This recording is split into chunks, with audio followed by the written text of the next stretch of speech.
Hello YouTube, so been a while. So I decided to take some time to finish up some Genshin Impact story quests like I promised. I started doing the Archon quest for Fontaine, and I have to say it is a contender to being one of the greatest Archon quests in Genshin Impact. I like Inazuma's story quest, however there were some parts of it that I thought they drawn too much, talking to random NPCs and doing all this kind of random story side quests during the Archon quest. I kind of find that annoying. But when I was doing the Fontaine quest, I actually enjoyed the hell out of it, which is surprising. I usually find Paimon very annoying, not because of just her annoying voice, her squeaky loud, obnoxious voice, but rather that she spends the time to tell me what the NPC just told me. It doesn't make sense. Found that annoying. However, during the Fontaine quest, I actually quite like Paimon. She was dressing up in a funny outfit, you know, the classic glasses and mustache. It's very childish.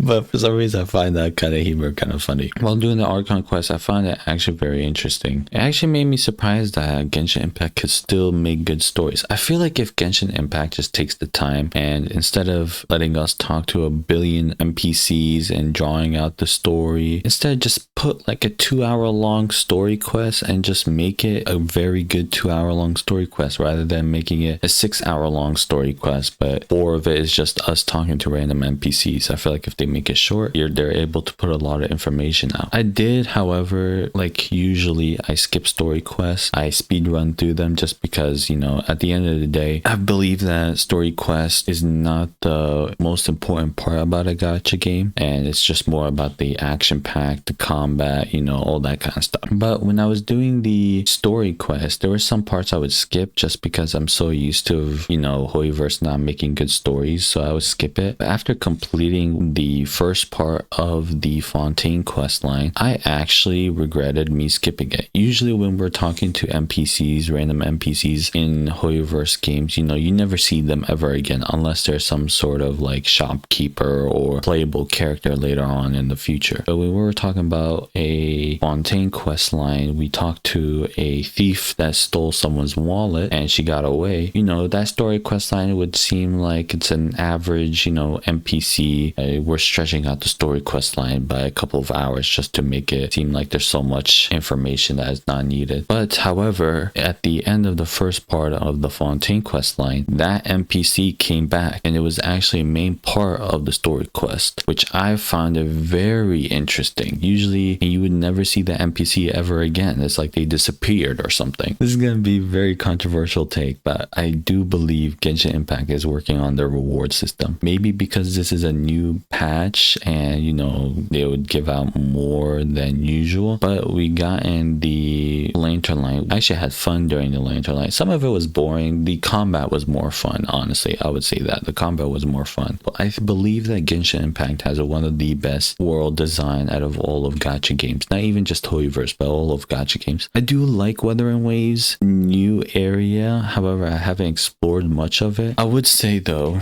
I'm not gonna praise it too much until I finish the Fontaine's questline. Until, like, imagine if it's like good in the beginning and bad at the end, you know, who knows. But I'm excited to finish the Fontaine questline. What else? Oh yeah, I have summoned 4 Arlecchino's weapon. Got that in the bag. You know, took us 160 summons, but we still got there. And she's actually performing so well. It's way better than I thought. It's a character that I probably needed for me to continue playing Genshin Impact low-key. Some of the playable characters like Corin, hopefully I'm pronouncing that name, Corin, and the magic guy weren't very interesting until the very end. Like Corin did this sick animation. You know, Genshin Impact does really well on their animations. She did this cool animation fight scene killing all these robots at the very end.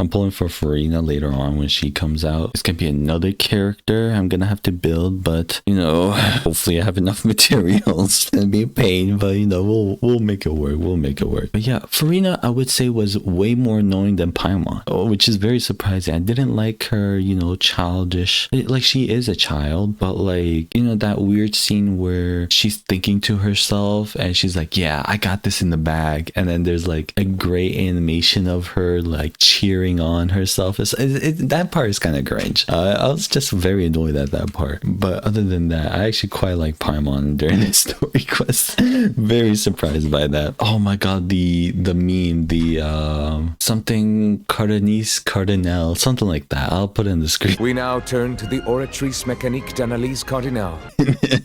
that cracked me up because I put it on the English VA. I totally forgot about that part, and when every NPC is saying it, it cracks me the hell up because it's like it's a word that I know English speakers would probably have a hard time saying it with a straight face, so they put it in a rhyming scheme for them to pronounce every single syllable of those words. It's just the funniest thing.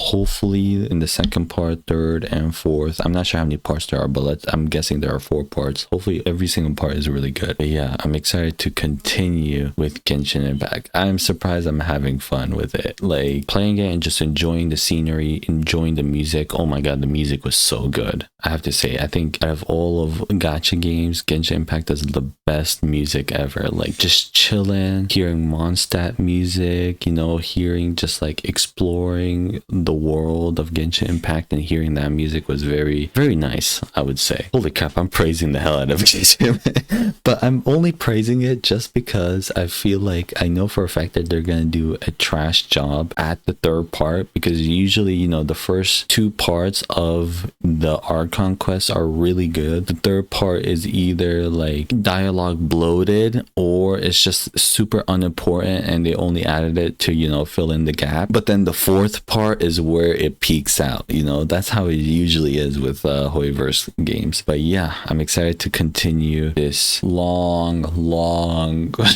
challenge of completing every single story quest. And yeah, hope you guys enjoyed this video, and make sure to like, comment, subscribe, and I'll see you guys in the next one. Peace.